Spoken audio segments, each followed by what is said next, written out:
اور اگر عرشی نظام چاہتے ہیں تو یہ عرشی میں نے ایک عمل آپ کی خدمت میں دیا ہے. 2 رکعت نماز نفل حاجت، جس کی پہلی رکعت میں سورۃ فاتحہ کے بعد 11 بار آیت الکرسی، اور دوسری رکعت میں سورۃ فاتحہ کے بعد 11 بار سورۃ اخلاص، اور اس کے بعد 3 بار سورۃ یاسین پڑھ کے اللہ سے خزانہ غیب سے مانگے. یہ عمل کہاں لکھا ہے، کس کتاب میں اس کا حوالہ ہے، وہ حوالہ بھی دوں گا. اور اگر میرے کسی عمل کا حوالہ لینا چاہتے ہیں فیس بک پہ واٹس ایپ پہ چلے جائیں اور ایک چیز لکھیں اکابر پر اعتماد، میرے ہر عمل کا حوالہ ملے گا، قرآن سے، حدیث سے، تفسیر سے، محدثین سے، مفسرین سے، اولیاء سے، صالحین سے، ہر کتاب کا ہر حوالہ انشاءاللہ کوشش ہے وہاں اکابر پر اعتماد لکھیں گے. 2 نفل یہ زندگی کا حصہ بنا لیں. 2 نفل. ایک حدیث سناتا ہوں پھر ایک عمل بھی دیتا ہوں. حدیث میں آتا ہے ہر لقمہ پوچھتا ہے کہ یا اللہ میں صحت بنوں یا بیماری بنوں. ہر لقمہ پوچھتا ہے. وہی کھانا گھر میں بنا ہے، پکا ہے، ایک بندہ بیمار ہو گیا، سارے بیمار نہیں ہوئے. کہا کھانے سے بیمار ہوا، نہیں، کھانے سے ہوتا تو پھر سارے ہوتے. ایک عمل ہے جو بندہ، یہ میں نے سندھ کے ایک پرانے ایک علاقے سے بڑی مشقت کے بعد لیا تھا، اور میرے ٹی وی پروگرام میں 2020 کے رمضان میں اس کے پروگرام پڑے ہوئے ہیں کہ میں نے کتنی مشقت سے یہ عمل لیا تھا 2020 کی ریکارڈنگ میں، کرونا میں. تو جو بندہ کھانے کے دوران 7 بار سورۃ فاتحہ پڑھے گا، کھانا بھی کھاتے رہیں سورۃ فاتحہ بھی پڑھتے ہیں، صرف 7 بار. بس اس کے چھوٹے سے فائدے بتاؤں گا. زیادہ فائدے لینا چاہتے ہیں تو آپ اپکری کی سائٹ کو ذرا کنگال لیں، آپ کے ہاتھ میں موبائل ہے. 7 زمینوں کے خزانے، 7 آسمانوں کے خزانے اس کو ملیں گے. ایک فائدہ، 7 زمینوں کی شفا، 7 آسمانوں کی شفا اس کو ملے گی. 7 زمینوں کی برکتیں اور 7 آسمانوں کی برکتیں اس کو ملیں گی. اور 7 زمینوں کے خیریں جو انبیاء کو ملیں، صدیقین کو ملیں، شہداء کو ملیں، صالحین کو ملیں، اولیاء کو ملیں، کتبوں کو ملیں، ابدالوں کو ملیں، غوثوں کو ملیں، کلندروں کو ملیں، نقیبوں کو ملیں، نجیبوں کو ملیں، ابراروں کو ملیں، صالحین کو ملیں. اللہ جل شانہ اس کو عطا فرمائے گا جو کھانے کے دوران 7 بار سورۃ فاتحہ پڑھے گا. کھانے کے دوران 7 بار. ایک اور چیز عرض کروں، وقت کی کمی. میرے پاس وہاں ہمارے لاہور میں بند روڈ ہے. بند روڈ کے ساتھ ایک صاحب ہیں، ایک دم کرتے ہیں، اور دم کرنے والا دم نکل جائے گا، کبھی دم نہیں دے گا. میرا تو یہی تجربہ ہے. اچھا، شوگر، ہائی بلڈ پریشر، لا علاج بیماریاں، بہت لوگ آتے ہیں دم کراتے ہیں اور ٹھیک ہوتے ہیں. ہمارے ایک شیخ صاحب تھے، شیخ شفیق، میں نے ان سے عرض کیا، انہوں نے مجھے بتایا، میں نے کہا کسی طرح ان سے لے.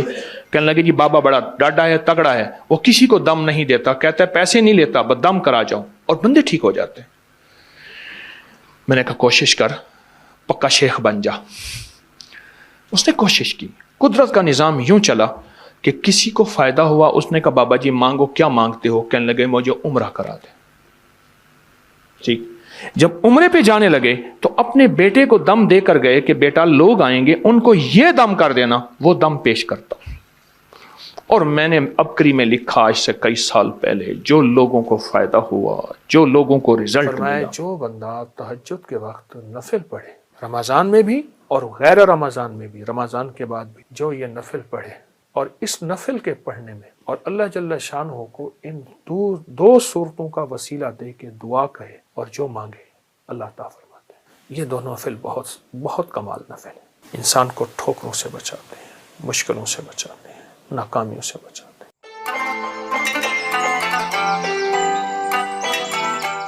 روحانی طاقت اور جسمانی طاقت میں بہت زیادہ محبت اور پیار، اپنے آپ کو توجہ دی. محبت پیار اس لیے استعمال کیا کہ اپنی روحانیت کو بھی محبت دینی ہے، اپنے جسم کو بھی محبت دینی ہے، اور محبت احتیاط کے ساتھ ہوتی ہے.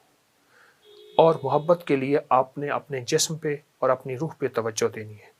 اس کے لیے میں ایک چیز آپ کی خدمت میں عرض کروں گا. آپ سحری میں تو ویسے اٹھتے ہیں، 10 منٹ پہلے اٹھ جائیں. آپ تہجد کے صرف 2 نفل پڑھ لیں، بس 6 پڑھ لیں، 12 پڑھ لیں، 2 نفل پڑھ لیں. اچھا، اس 2 میں بہت سی نیتیں کر لیں. صلاۃ الحاجت، صلاۃ الاستغفار، صلاۃ التوبہ.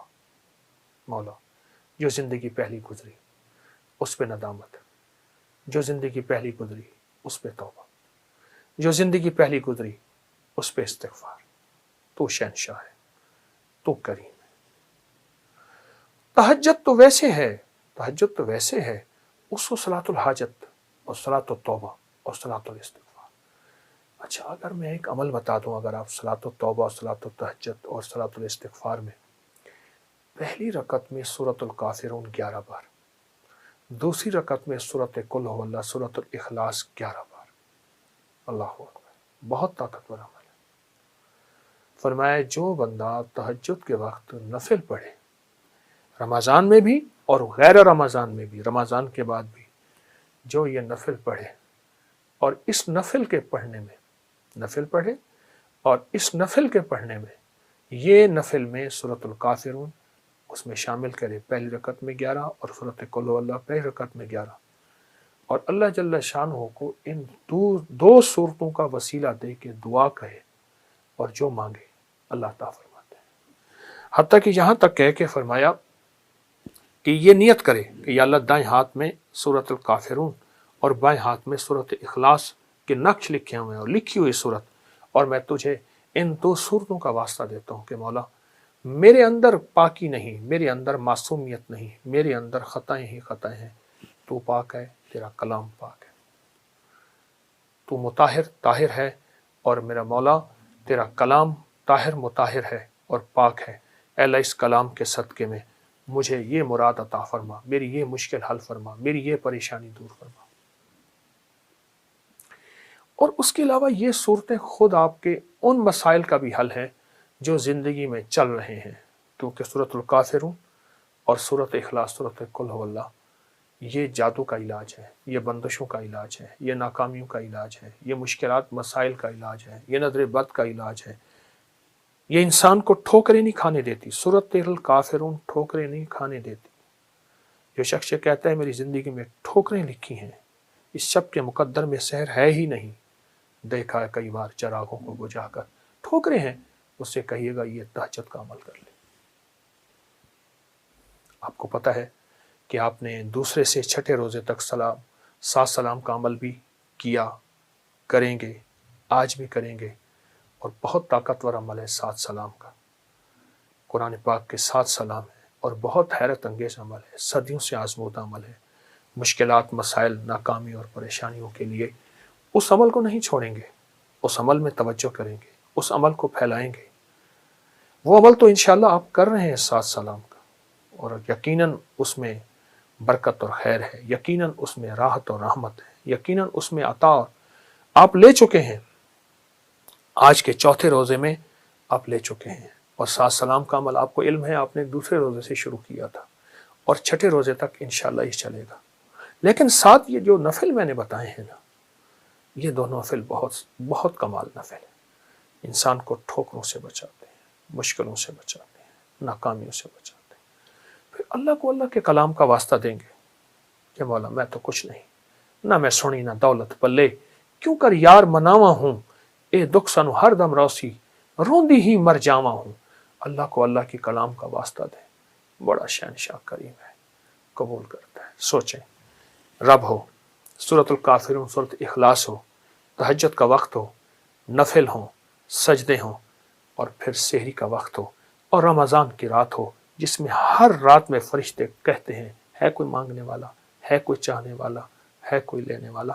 آپ گمان کریں کہ قبولیت کا کوئی لمحہ ہے ایسا جو ہم سے قضا ہو جائے گا؟ سارے قبولیت کے لمحے ہم نے جمع کر کے اللہ کے سامنے فریاد رکھی ہے، انشاءاللہ کامیاب ہے، اور سارے کام بن جائیں گے، سب مسئلے حل ہو جائیں گے، سب ناکامیاں دور ہو جائیں گی، اور راحت، رحمت اور برکت اور عطا اور شفقت کے دروازے، اور انشاءاللہ قبولیت ہے۔ نہیں چھوڑیں گے عمل ہم نہیں چھوڑیں گے، عمل نہیں چھوڑیں گے، اور اس عمل کو انشاءاللہ تعالی حیرت انگیز طور پہ توجہ سے کریں گے، دھیان سے کریں گے، یکسوئی سے کریں گے۔ جزاک اللہ۔ السلام علیکم ورحمۃ اللہ۔ یہ جو ایک یہ پرانا لوٹا ہے، بھاری دیکھیں کتنا واہ ہے۔ واہ، زبردست زبردست، لکڑی کے پیسز، اور یہ چکی، اور چکی وہ پڑی ہوئی ہے،